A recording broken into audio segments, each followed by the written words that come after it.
আসসালামু আলাইকুম ও রহমতুল্লাহি বারকাত। প্রিয় কাছের মানুষজন, আশা করি সবাই ভালো আছেন। আলহামদুলিল্লাহ আমিও ভালো আছি। তো আজ যে বিষয়টা নিয়ে কথা বলবো, বর্তমানে বাংলাদেশে ছাত্ররা যে বিষয়টা নিয়ে আন্দোলন করতেছে, অর্থাৎ কোটা বিরোধী আন্দোলন। তো সর্বপ্রথম আমি আমার নিজের জায়গাটাকে ক্লিয়ার করতে চাই যে কোটা বিরোধী আন্দোলনের আমি পক্ষে নাকি বিপক্ষে। সর্বপ্রথম যেটা আমি ক্লিয়ার করতে চাই এটাই আর কি, যে আমি কোটা বিরোধী আন্দোলনের পক্ষে। হ্যাঁ, কেন পক্ষে? এই জন্য আমি কয়েকটা গুরুত্বপূর্ণ কথা বলবো আপনাদের সাথে, আশা করি শুনবেন।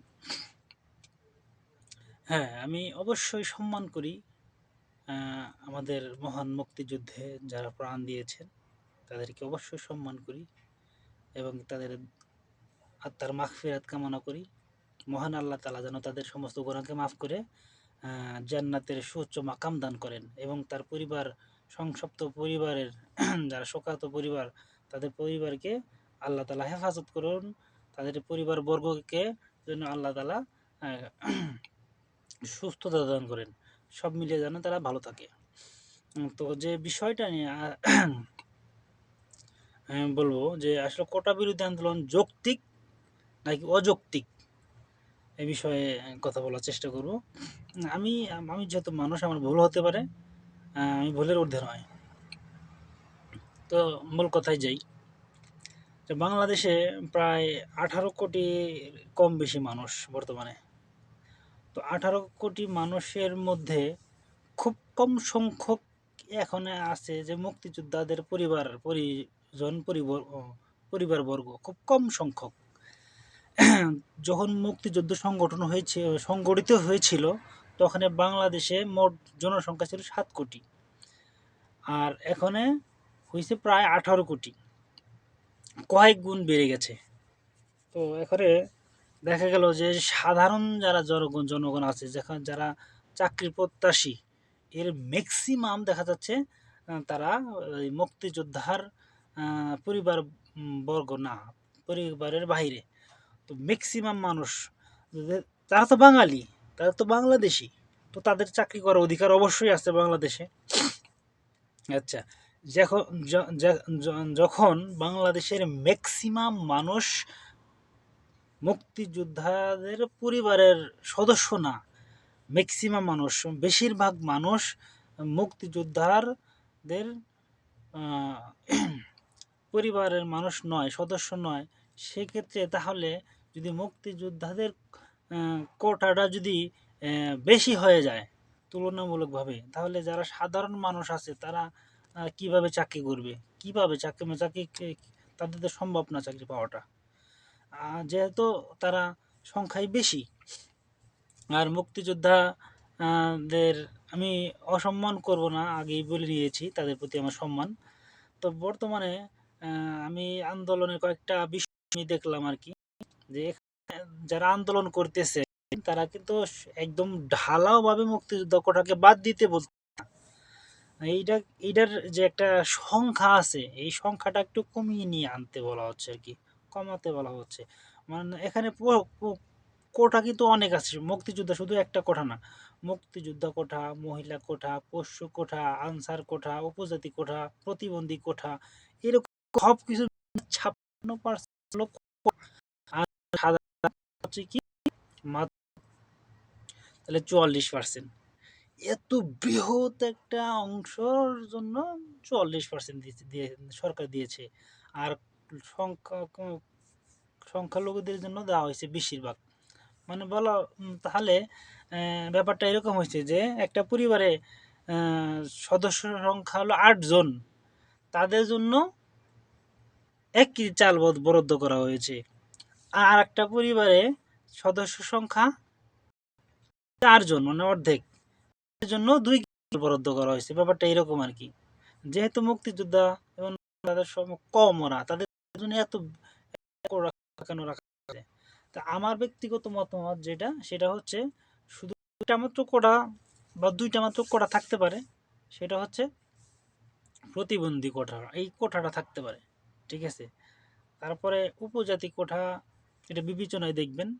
আমার এই মতামতে ভুল থাকতে পারে, আমি বলতেছি না যে এটা এটাই করতে হবে, এটা এটা না করলে চলে, সমস্যা নাই। আমার আমার মতে আর কি, আমি যতটুকু বুঝি যে একটা মাত্র কোটা থাকতে পারবে, থাকা উচিত, সেটা হচ্ছে প্রতিবন্ধী কোটা।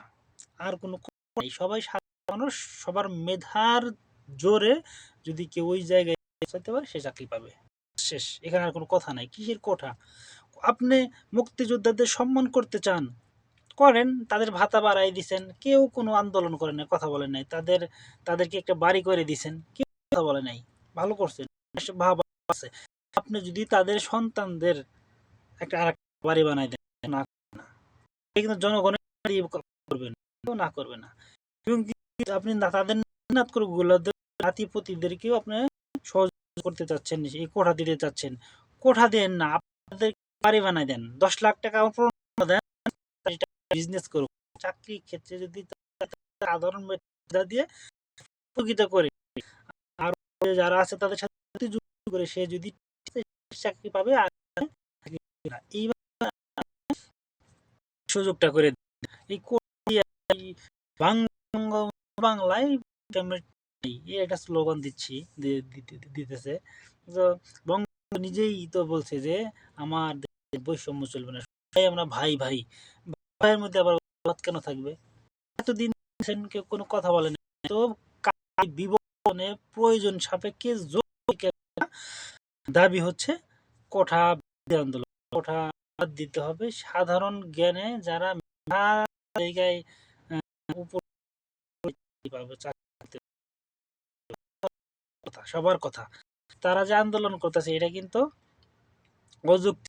তারা কিন্তু বলতেছে না যে আমাদেরকে চাকরি দিয়ে দেন, এরকম ভাবে বলতেছে না। সে যদি যে আন্দোলন করতে, ওই বেটাই যদি মেধা তালিকায় থাকে পাবে না, আর যদি উপরে থাকে তাহলে পাবে। ব্যাপারটা একদম খোলাসা করে বলা হয়েছে আর কি। তো অতএব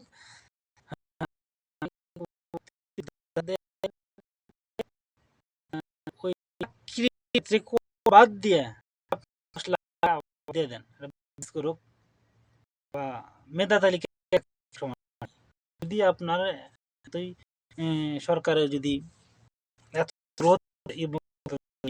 আমরা আগ্রহ, আমরা কখনো দেখি না মুক্তিযোদ্ধাদের, যাদের দেশটা পেয়েছি, সে তাদের সম্মান করি, কিন্তু মেধা নাই কিন্তু সে চাকরি করবে, ম্যাডাম আছে, বেকার বেরাবে, পরিবার না খেয়ে থাকবে, এটা হচ্ছে আমার যে কোটা থাকবে না, শুধু প্রতিবন্ধী কোটা থাকবে, আর কোনো কোটায় থাকবে না, সবাই মেধা তালিকায় আসতে হবে। অতএব মেধা ছাড়া চাকরি নেই, ঘুষ সব নিপাত যাক, মেধা মেধাবী। আমার একটা স্লোগান, তো এটাই আশা করব প্রতি নেয়, পুনর্বিবেচনা করে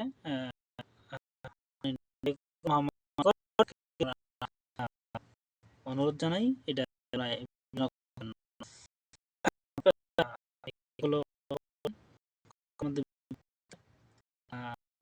যদি দৃষ্টিতে দেন, আর যদি হয় যে ঠিক আছে, তাহলে অবশ্যই অবশ্যই আমি পর্যন্ত পৌঁছাবে, যদি ওই লেভেলে কারো কাছে সেটা বিবেচনা করবে। কথা বলে বিদায় নিচ্ছি, ভালো সুস্থ পাশে মানুষগুলোকে তখন। আসসালামু আলাইকুম ওয়া রাহমাতুল্লাহি ওয়া বারাকাতুহু।